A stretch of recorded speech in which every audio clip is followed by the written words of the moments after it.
आज हमारे पास online classes के माध्यम से सारे बच्चों के लिए एक टॉपिक कवर किया जाएगा जिसका नाम है मौलिक अधिकार। तो बच्चों, भारतीय संविधान के द्वारा हमारे लिए 6 मौलिक अधिकार दिए गए हैं। 6 मौलिक अधिकारों का वर्णन भारतीय संविधान के अनुसार किया गया है।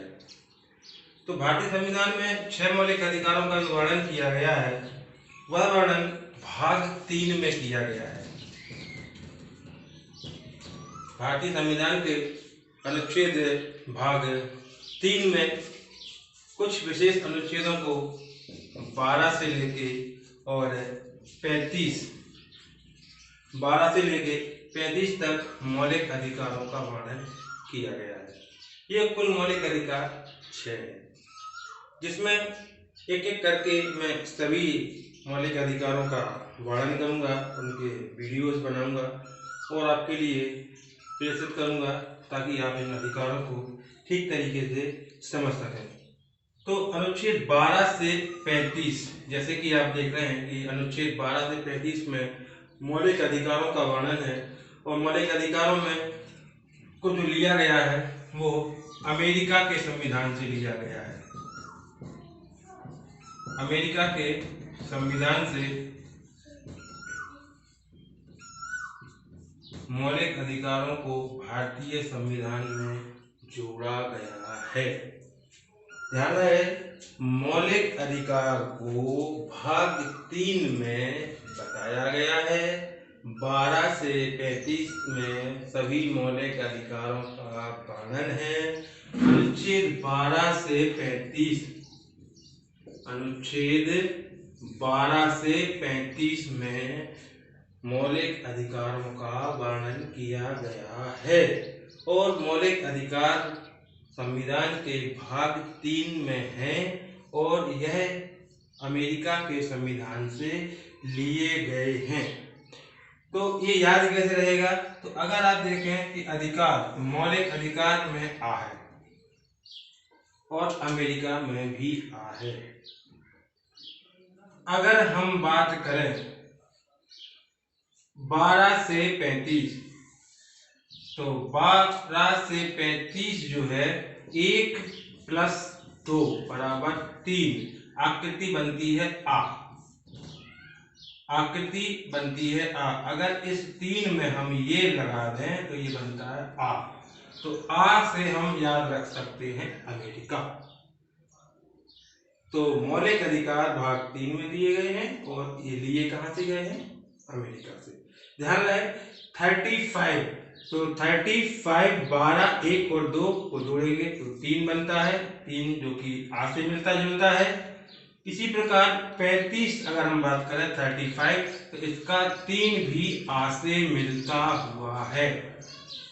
मतलब मौलिक अधिकार जो है वो अमेरिका से लिए गए हैं। ये याद रखने के लिए हमें आप चाहें तो 1 और 2 का योग करके आ बना सकते हैं या 35 को देख के इसके 3 की आकृति को देख के भी आप आ याद रख सकते हैं।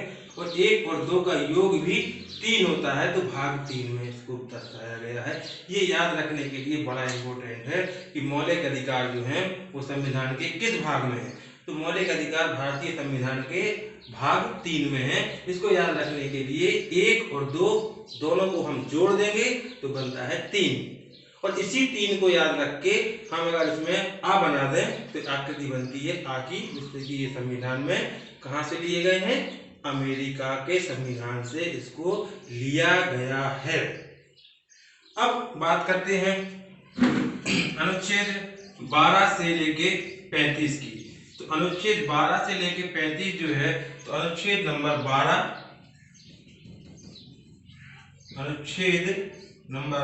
12 और 13, अनुच्छेद नंबर 12 और 13 में राज्यों की व्याख्या की गई है। राज्यों की व्याख्या। अनुच्छेद नंबर 12 और 13 जो है वो राज्यों की व्याख्या करता है, ना कि आम आदमी के लिए इनसे कोई मतलब है। ये अनुच्छेद 12 और 13 में राज्यों की व्याख्या की गई है, आम आदमी से इसका किसी प्रकार का कोई लेना देना नहीं है। अनुच्छेद 14, 15, 16, 17 और 18। अनुच्छेद 14 जो है वो हमें प्रदान करता है विधि के समक्ष समानता या कानून के समक्ष समानता, कानून के समक्ष समानता। हमारा पहला मौलिक अधिकार भी है, हमारा पहला मौलिक अधिकार है समानता का अधिकार, समानता का अधिकार। एक एक मौलिक अधिकार को हम एक एक क्लास में समझेंगे ताकि ज़्यादा ना हो, बच्चों पर लोड ना पड़े और वो आराम से इन मौलिक अधिकारों को समझ सकें। तो हमारा पहला मौलिक अधिकार है समानता का अधिकार। अनुच्छेद 14 जो है वो हमारे लिए विधि कानून के समक्ष समानता का अधिकार प्राप्त करता है। विधि के समक्ष कानून और विधि दोनों के समक्ष समानता प्राप्त करता है। मतलब इससे कोई फर्क नहीं पड़ता कि कोई व्यक्ति कैसा है, स्त्री है, पुरुष है, अमीर है, गरीब है, छोटा है, बड़ा है, कानून के समक्ष सभी व्यक्ति बराबर हैं। किसी भी प्रकार के अपराध की एक निश्चित और एक सजा जो है वो डिसाइड की गई है। अब चाहे वो व्यक्ति राष्ट्रपति हो और चाहे वो व्यक्ति कोई गरीब व्यक्ति हो, कानून के समक्ष सभी व्यक्ति समान हैं। इसके बाद बात आती है अनुच्छेद नंबर 15। तो अनुच्छेद नंबर 15 जो है वो हमारे लिए लिंग, जाति, धर्म, जन्म स्थान,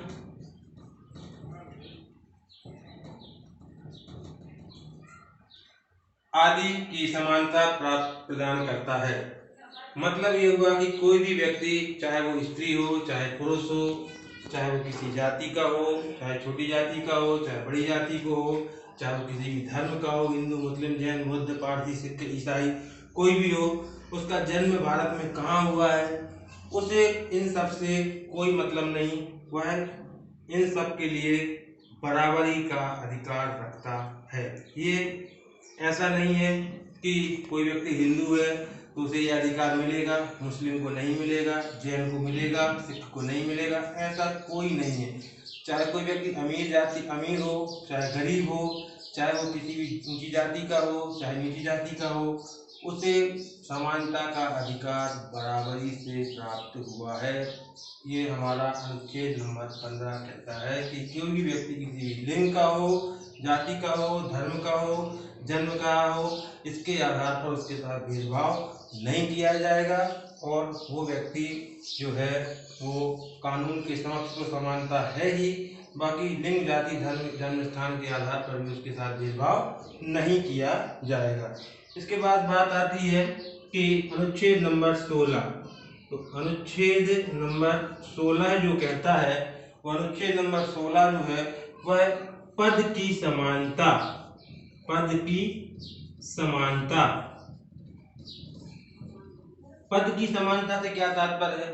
पद की समानता का अर्थ है कि किसी भी व्यक्ति के लिए, चाहे वो नीची जाति का हो, चाहे वो ऊंची जाति का हो, चाहे वो स्त्री हो, चाहे वो पुरुष हो, चाहे वो महिला हो, कोई भी हो, उसे हर एक पद पर जाने की पूर्ण स्वतंत्रता है। कलेक्टर भी बनते हैं नीची जाति के लोग, हर धर्म के लोग कलेक्टर बन सकते हैं, हर जाति के लोग कलेक्टर बन सकते हैं। भारत में उसका कहीं भी जन्म हुआ हो वो कलेक्टर बन सकता है। या जो भी है, मंत्री है, तंत्री है, कुछ भी है, उसे इस प्रकार से कोई बंधन नहीं है कि छोटी जाति का व्यक्ति कोई विशेष पद को प्राप्त नहीं कर सकता या बड़ा जाति का व्यक्ति कोई विशेष पद को प्राप्त नहीं कर सकता। ऐसी कोई बात नहीं आती है। अनुच्छेद 16 जो है वो पद की समानता की बात करता है। इसके बाद अनुच्छेद 17 जो है वह बड़ा इम्पोर्टेंट है, महत्वपूर्ण है, क्योंकि इसमें एक इसको बड़ा महत्वपूर्ण अनुच्छेद माना गया है, क्योंकि इसमें अस्पृश्यता का अंत की बात की गई है। अस्पृश्यता मतलब छुआछूत जो समाज में एक कैंसर का रूप था, समाज में एक बड़ी बीमारी के रूप में लगा हुआ था। तो अनुच्छेद 17 के अनुसार छुआछूत की भावना या छुआछूत के बात को खत्म कर दिया गया है। अगर कोई व्यक्ति अपरसता या छुआछूत जैसी कोई घटना करता है तो भारतीय संविधान उसके लिए कानूनों का निर्माण करके और उसे दंड स्वरूप सजाओं का निर्धारण किया गया है।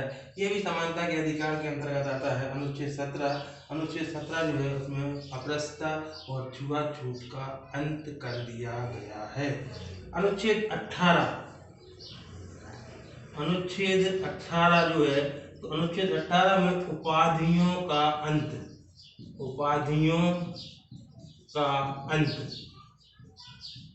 अंग्रेजों के टाइम पे बहुत विभिन्न प्रकार की उपाधियां दी गई थी, जैसे कि आपने देखा होगा रविंद्रनाथ टैगोर को नाइटहुड की उपाधि दी थी, राय और चौधरी जैसे कि हजारी, और विभिन्न प्रकार की बड़ी बड़ी उपाधियां जो थी वो अंग्रेजों ने अपने फायदे के लिए, अपने उसका लाभ उठाने के लिए कुछ विशेष लोगों को विशेष उपाधियों से सम्मानित किया था।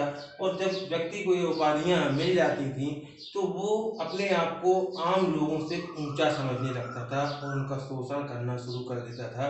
तो जब देश आज़ाद हुआ, संविधान का निर्माण हुआ, संविधान के निर्माण होने के बाद जब मौलिक अधिकारों की बात आई, मौलिक अधिकारों के अनुच्छेद 18 के अंतर्गत इन उपाधियों का अंत कर दिया गया, क्योंकि इन उपाधियों के द्वारा भी समाज में असमानता फैली हुई थी। तो इन उपाधियों का अंत कर दिया गया। तो अनुच्छेद 18 जो है वो उपाधियों के अंत से संबंधित है। बच्चों, मैं आपको समझाना चाहता हूँ, आशा करता हूँ कि आपको ये मौलिक अधिकारों का पहला अधिकार, समानता का अधिकार समझ में आ गया होगा। एक बार फिर से रिवाइज करते हैं।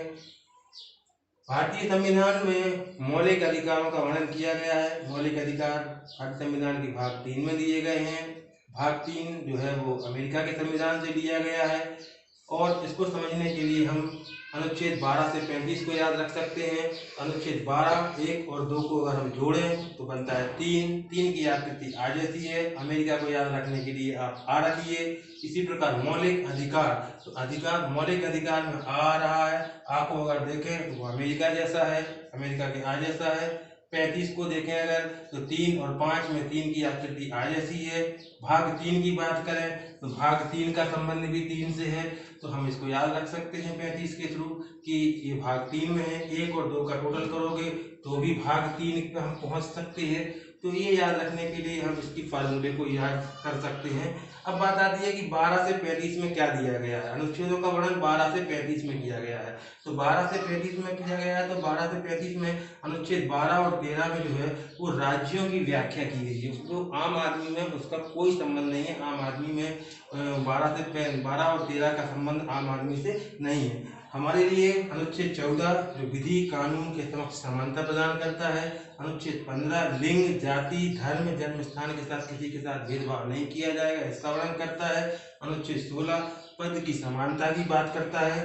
कुछ विशेष परिस्थितियों में SC, ST और OBC को विशेष आरक्षण की व्यवस्था की गई है। हम इस पर बहस नहीं करेंगे कि आरक्षण सही है या गलत है, क्या है। संविधान में आरक्षण की व्यवस्था की गई है। समाज में ऐसे निचले जाति मतलब निचले तबके के लोगों के लिए जिन्हें पुराने समय में शोषण किया गया जिनका, उनके लिए कुछ विशेष समय के लिए SC, ST और OBC जैसे लोगों के लिए आरक्षण की व्यवस्था की गई है। और अनुच्छेद 17 की बात करें तो अपरसता या छुआछूत का अंत कर दिया गया है। अनुच्छेद 18 उपाधियों का अंत कर दिया गया है। ठीक है, आशा करता हूँ कि आपको ये वीडियो पसंद आया होगा। जय माता दी।